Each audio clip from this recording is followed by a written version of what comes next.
Jorge Gisbran, buen día. Bueno, buen día. ¿Por qué estoy acá? Porque estoy acá, tiene una explicación. Tiene una explicación. Porque tenemos una invitada especial. Sí. Vino Adriana Amado a visitarnos. Adriana seguramente la conocen muchos por su masividad en la pantalla de TN, pero es mucho más que eso. A ver, si te tengo que describir, creo que sos una de las personas que mejor entiende los medios de comunicación y las redes sociales, y que sabe explicarlos. Así que muchas de las cosas que hemos hablado acá, que hemos estado conversando en los últimos meses sobre qué ocurre en las redes, cuál es el límite de la tolerancia, sí. por qué tenemos tanta paciencia, cómo entendemos los medios, cuestiones que pasan y que analizamos. Bueno, creo que la persona indicada para explicarlo y a quien le podemos preguntar absolutamente de todo es Adriana, que llegó a Mendoza a presentar su libro Metáforas del Periodismo. Así que, antes que nada, 18:30, Facultad de Ciencias Económicas, si quieren ir, perfecto. Va a estar muy bueno. ¿Sí? Ahí estaremos, ahí estaremos. La verdad, a ver, lo digo casi como amigo, entonces sí. es un gusto tenerla acá. Bueno, buenos días y bienvenida. Bueno, Adriana, también gracias, parte nuestra. qué generosa presentación. Después hay que estar a la altura. ¿Sabés qué me pasa? Yo creo que estás a la altura, claro que sí. ¿Sabés qué me pasa? No sé si van a compartir todos mis compañeros y compañeras el concepto, pero el estar en el día a día del trabajo en los medios, yo digo, menos mal que existe una Adriana Amado que nos pueda decir desde afuera, un poco más desde afuera, qué pasa hoy con los medios y las redes. Porque en el día a día, por ahí nos perdemos de este enfoque más objetivo, ¿no? Sí. Si es que se puede hablar de objetividad. Yo tengo el privilegio de tener el bagaje académico y la práctica del estudio, pero, como decía, el privilegio de estar en un estudio, de compartir días con periodistas, de querer mucho a la profesión, de apreciarla, y desde muy chica, incluso desde antes que supiera que me iba a dedicar al periodismo, al que llegué casi de casualidad. Y entonces, bueno, trato de ser este traductor, ¿no? De poder contar un poco lo que pasa dentro de los medios, las limitaciones, los condicionamientos, las ganas que se le pone, que bueno, a veces no sale bien y la sociedad se ha vuelto un poco crítica y cruel a veces con el trabajo del periodista. Sí. ¿Estamos siendo fieles al reflejo que damos de la sociedad en la que vivimos? Es que yo no sé, una de las metáforas que discuto en el libro es si somos espejo. O sea, el periodismo no es un espejo. De hecho, esta misma, la posibilidad de salir en esta pantallita cuadradita no es todo lo que está pasando acá en el estudio. Sí. Entonces creo que ahí fue también un rol que es imposible de cumplir. El periodista siempre va a contar una perspectiva, pero es justamente el valor, porque poder traducir toda la complejidad de una situación, de un momento histórico, de una decisión política, poder traducirla y explicarla en un lenguaje humano que esté sensible a la necesidad de un momento, ¿no?, de la población, creo que es un valor. O sea, yo creo que es más un traductor que un espejo. Ajá. Y en la traducción, bueno, obviamente siempre se pierde. La traducción simultánea, uno lo ve, ¿no?, cuando hace las declaraciones de los políticos, obviamente no puede ser literal, obviamente se va a saltar alto, porque es simultánea. El valor es que sea simultánea, no que sea traducción. Entonces, uno no tiene el tiempo, ¿no?, la distancia de hacerlo con precisión. A veces se hace, pero también llega tarde. Entonces, explicar esa tensión entre la inmediatez y la comprensión, bueno, es un trabajo muy arduo. ¿Cómo ves la invasión de las redes hoy?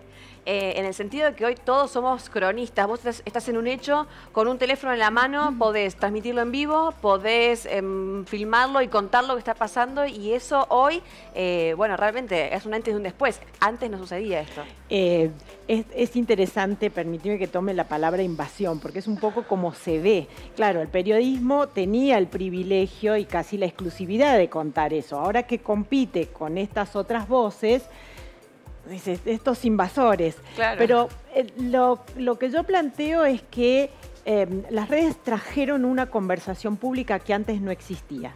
Es decir, hoy tenés la posibilidad también de ver cuál es el impacto de lo que estás diciendo, tenés la posibilidad de que te manden la foto del granizo cuando no tuviste tiempo de mandar la cámara, Claro. tenés la posibilidad de que alguien te advierta, se armó esta protesta social cuando no estaba avisada. Si vos te entendés como una parte más, la parte que además puede traducírsela a la gente que no está, de esa conversación social, estás enriquecido. Haces mucho más de lo que hacías antes, porque tenés la posibilidad de expandir tu radio de alcance y tu radio de fuentes. ¿Puede jugar en contra de eso de alguna forma también? ¿Puede tener o sea, tiene ese pro inmenso? Claro. ¿Cuál sería también la contra a la hora de generar datos, información fidedigna y un montón de cosas que tiene que ver con el periodismo? Yo creo que la contra es que tenemos que aprender un nuevo lenguaje. O sea, hay que aprender a entender eso, aprender a discriminar, aprender a orientar qué de eso sirve, qué de no eso sirve. Generalmente el periodismo, como estaba muy enfocado a la política, se queda con la partecita de las redes que discute política, pero que es la mínima parte. Entonces, esa mínima parte es intensa, agresiva, llena de desinformación y de propaganda. Ahora, la sociedad está en la otra gran parte. Entonces, quizás lo malo es que se delató que el periodismo está demasiado enfocado en una parte mínima de la sociedad, que es la de la política. Entonces, esa salida, esa ruptura, genera también un conflicto, porque la política es como, ¿y ahora no me ves más? ¿Yo dejo de ser la protagonista? Y el periodismo dice, sí, mira, y acá hay un ancho mundo que está cuestionando, que está produciendo datos que la política no produce. O sea, estamos viendo ahora cuentas de Twitter que se dedican a analizar datos, ¿no? Y que encontró que por ahí en un partido como La Matanza no había tanta gente como pensábamos. Y decís, ¿cómo se le pasó a la política? ¿Cómo se le pasó al periodismo? Bueno, hay un ciudadano que se tomó el trabajo y lo está haciendo. ¿Qué hacemos con eso? ¿Y cómo tomás, hablando de Twitter, por ejemplo, ¿no? Que hoy en las redes se puede decir cualquier cosa, pero a lo que yo le temo es que no es que un NN o que tiene 3 seguidores dice cualquier cosa. Me parece lo peligroso, entre comillas lo pongo, si así se quiere, es que una persona popular, masiva, que tiene muchísimos seguidores, famosa, conductor, conductora, importante actor, actriz, diga su parecer, que está en total libertad. Pero, ¿qué pasa cuando llega a muchísimas personas y eso puede influenciar? Bueno, ahí es el rol del periodismo. Es decir, ¿qué hace el periodismo enfrente de las redes sociales? Puede ser el validador de eso, el explicador, el contextualizador. La gente no tiene tiempo para hacer eso, no tiene tiempo para comparar. Lo que vos señalás es la principal fuente de desinformación hoy en día. Eso está súper estudiado. La desinformación no viene de la cuenta que tiene 3 seguidores. Viene del Kremlin, que tiene un aparato armado de propaganda y de cuentas, incluso de agencias de noticias que parecen súper, ¿no?, bien armadas y profesionales, y son una usina de mentiras o de versiones que confunden. Entonces también a veces pasa que la celebridad o el referente dice, pero acaba de publicar Putin tal cosa. Bueno, ahí está el rol de periodista, pero es un rol nuevo, es un rol que no tenía, porque antes uno, ¿no?, de hecho, nosotros en las facultades enseñábamos a producir. El periodista producía radio, producía televisión, producía noticias.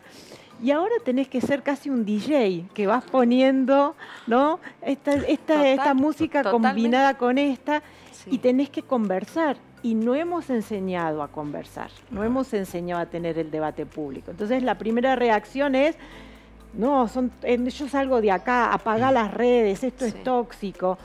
El desafío es, bueno, sí, es eso. Salimos a las guerras con cascos y con chalecos antibalas. Bueno, salimos con las herramientas profesionales que nos permiten entrar a esas discusiones, echar luz, ordenarlas, delimitar qué es verdadero y qué no. Digo, es un rol mucho más jerárquico que el de solo producir como un obrerito de las noticias, ¿no? ¿Tiene algo de café o tienen algo de café las redes de café, de bar, de conversación, donde los periodistas hace 20 años iban a ver cuál era la agenda, de qué temas estaban hablando, justamente tomando un café? Hoy es como que eso aparece en los trend topics, ¿no? Sí. ¿De qué la va hoy el día? Claro. ¿Y tiene algo de eso? Tiene algo, lo que pasa es que antes el periodista se tomaba el café con la fuente oficial, ¿no? El político. Ese político en el Twitter hace un trabajo propagandístico, porque el Twitter se lo publica un profesional, sabe lo que dice, lo que no dice, entonces se pierde un poco esa espontaneidad. Entonces también hay que limitar que quizás hoy la conversación espontánea está en cuentas ciudadanas, ¿no? Que las cuentas políticas en las redes son súper profesionales y en algunos casos fuente de muchas mentiras o de muchas versiones o de muchas operaciones. Entonces, de nuevo, es un café con la complejidad de que convive gente que se expresa espontáneamente y gente que se expresa propagandísticamente. Claro. Sí, sí. ¿Te parece bien primero que, por ejemplo, los políticos de cargo, digo, importantes, nuestros gobernantes, primero por ahí lancen medidas, primero en Twitter, primero en redes, antes que en una conferencia de prensa para los periodistas y para el pueblo? ¿Qué te parece eso, que primero por ahí va la cuestión por las redes, antes que, no sé, sentarse frente a una cámara o frente a los periodistas? Es muy interesante lo que decís, porque eso llevó a pensar a los políticos diciendo, bueno, ya listo, no necesito el periodismo. Ahora, la clave está en la credibilidad. Un tuit por sí solo no tiene credibilidad. Una rendición de cuentas de esa política pública frente a un foro de periodistas calificados que hacen buenas preguntas, porque también ahí tenemos que hacer la autocrítica, a veces las conferencias de prensa no sirven para dar la credibilidad o para demostrar, ¿no? De hecho, las conferencias de prensa se siguen usando como primer herramienta de comunicación en todo el mundo. Acaba de cambiar, por ejemplo, la vocera de Biden en la Casa Blanca, porque entienden que la credibilidad, el anuncio lo puedes hacer en las redes. Ahora, la credibilidad del anuncio la tenés que hacer cuando vos pones ese anuncio en discusión. Claro. Cuanto más profesional esa discusión, más pasás la prueba de que eso es una medida fundada. Claro. Cuando omitimos esa parte, caemos en lo que nos está pasando hoy en la Argentina, que la gente no cree en nada, no cree incluso en sí misma. Entonces, en esa crisis de confianza, no podemos creer que podemos salir publicando cosas en Twitter. Adriana, y con esa crisis de confianza y con tantas ventanas abiertas, ¿no?, desde donde llega tanta información y tan variada, ¿qué deuda tiene hoy o qué desafío tiene hoy el periodismo? El periodismo tiene el desafío de entrar en esa conversación pública, dejar de verla como una amenaza, dejar de subestimar lo que está pasando en las redes sociales, pasar el filtro y entender que ahí pasa. Nosotros hacemos un trabajo hace muchos años con el apoyo de la Fundación Adenauer, tratando de capacitar a los periodistas. Ahí les dejamos algunos de los libritos que se pueden bajar gratis de la página, digo, porque creemos en esta idea de desarrollemos nuevas herramientas. La herramienta es la conversación. Aprendamos a conversar, aprendamos a escuchar, más que a producir. Ese también es un golpe al ego. Sí. Porque cuando uno decía, era mi columna, ¿no? Claro. Pero bueno, quizás en lo colaborativo, lo coral. Acabo de ver un estudio del New York Times, que lo pongo como ejemplo porque también es un medio de una provincia de los Estados Unidos, digo, para poner en valor también los medios de provincias, ¿no? El New York Times publicó una medida de quienes firmaban las columnas y creció sustancialmente las columnas firmadas por muchas personas. O sea, está cambiando esta idea del protagonismo, ¿no?, de la celebridad única y la firma por algo más coral, que permite en tiempos cada vez más rápidos, más acelerados, con menos recursos, hacer un trabajo, ¿no? De decir, digo, a veces Jorge, que es un amigo, me ha pasado decir, mira, Jorge, tengo estos datos, bueno, yo los puedo escribir, y lo hacemos y lo publicamos, priorizando el valor de esa información a decir, no, yo quiero este es un trabajo mío, lo voy a escribir cuando tenga tiempo. A veces en esa posibilidad... Bueno, hoy la palabra equipo me parece que tiene buena prensa, sin dudas, hoy más que nunca, ¿no? Sí. Yo te saco un poco ya del rol de los medios y los periodistas. El otro día estuvimos conversando acá sobre cuál es el límite de la tolerancia social, ¿sí? Tuvo que ver un poco con unas declaraciones de Susana Jiménez, coincide con el golpe en la mesa de Alfredo Casero, y cuánto tiene o si es que ocurre, si hay como una sublimación también, o si sobre esa tolerancia se termina, o ese fastidio o indignación se termina diluyendo o filtrando en las expresiones en las redes. Es decir, se convierte en humor, se convierte en meme, se convierte en reclamo, pero no trasciende la pantalla. ¿Hay algo de eso o no? Eso que señalas es muy interesante porque en definitiva es un síntoma de este desacople entre la agenda periodística y política y la agenda ciudadana. En los últimos meses, y yo me hago cargo, estuvimos discutiendo de la interna de un partido. Sí. En los medios, ¿no? ¿Qué dice, qué no dice, qué declaró, qué no declaró, qué pensó, qué dijo ya en el acto de tal? Cuando vos analizás las conversaciones transversales o los temas, nunca tienen que ver con eso. Los temas tienen que ver con la inseguridad, con la falta de escuelas, con la cuarta ola, ¿no? Con la inflación. Con la inflación, con la falta de trabajo. Y esos no son temas que tienen en los medios la proporción que tienen en la preocupación ciudadana. Ahí está el desenganche, ahí está la bronca. Lo peor, hay un fenómeno que es evitar noticias. Se llama en inglés news avoiding. Y esto está estudiado que la gente hoy prefiere no ver noticias. ¿Por qué? Porque no hablan de sus problemas y porque lo ponen muy nervioso. Claro, entonces, como tiene muchos problemas, para ponerlo más nervioso, decide salir de las noticias. Además, en redes sociales tiene un algoritmo que le va dando lo que le gusta todo el tiempo, entonces entra a consumirlo, ¿no? Pero es que tengo el derecho constitucional de elegir Adriana, lo que es. Una pregunta profunda, retomando un poquito lo de recién, porque me pareció tan interesante, pues soy un amante de todo esto. ¿Vos considerás que, hablábamos el otro día con algunos medios, ¿sí? Se perdió esa frase de lo vi en la tele, lo leí en el diario, lo escuché en la radio y daba fe, era como que lo certificaba un escribano. Sí. Hoy la gente se permite cuestionarse todo eso, ¿no? Y hablábamos y decíamos, ¿qué tanto influye en esto la cuestión económica en el periodismo? Digo, el hecho de cuánto influye la pauta direccionada para un lado, para el otro, la grieta, y que haga que haya un periodismo muy de un lado, muy del otro. Digo, ese descrédito que hemos perdido todos, digo, en general, ¿tendrá que ver con esto?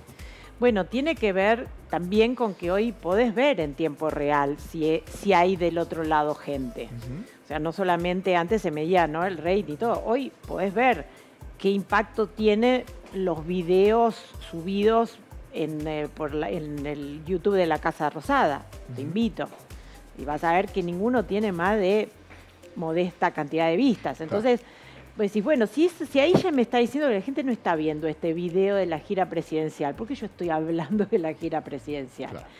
Y también sabemos hoy que muchos de esos medios que se iniciaron en toda Latinoamérica, desde el financiamiento oficial, no han construido audiencias, no han construido públicos que le den una sustentación más allá de ese objetivo para el cual fue conformado. Claro. Entonces, bueno, estamos atravesando esa crisis. Se tuvo esa idea diciendo, bueno, ¿y si financiamos medios para que digan otra cosa? Y lo que vemos es que la gente igual sigue eligiendo lo que quiere escuchar. Como te decía, es cierto que los algoritmos a veces nos muestran lo que queremos. Pero bueno, en definitiva también es mi derecho de asociación, es un derecho, ¿no? Yo que puedo asociarme a la gente que tiene afinidad. Nadie está obligado a escuchar noticias que no quiere escuchar. Claro. ¿No? Y ahí es el desafío, decir, ¿cómo me hago interesante? Porque importantes somos todos, ¿viste? Pero si la gente no considera que eso es importante. Claro, claro. Jorge, gracias por habernos permitido este acercamiento con Adriana Amado. Adriana, gracias por estar acá en el programa Cada Día. Gracias por esta conversación tan profunda. Un viernes a esta hora. Claro, y también arrancamos la mañana. Sí, nos quedaríamos todo el día charlando con cual. Adriana ya nos tenía acostumbrados a invitarnos a estudiar y analizar un poco el periodismo, ¿no? Con este par de libros, Periodismo, Soluciones, Periodismo Humano y el otro, Información y Confianza. Hoy presenta 18:30 en la Facultad de Ciencias Económicas de Auncuyo. A 18:30, dije, ¿no? Sí. 18:30. Las metáforas del periodismo, mutaciones y desafíos. Allí estaremos, Adriana, gracias. Todos los éxitos. Un placer enorme. Muchísimas gracias. Gracias, Adriana, un gusto. Un placer. Muchísimas gracias.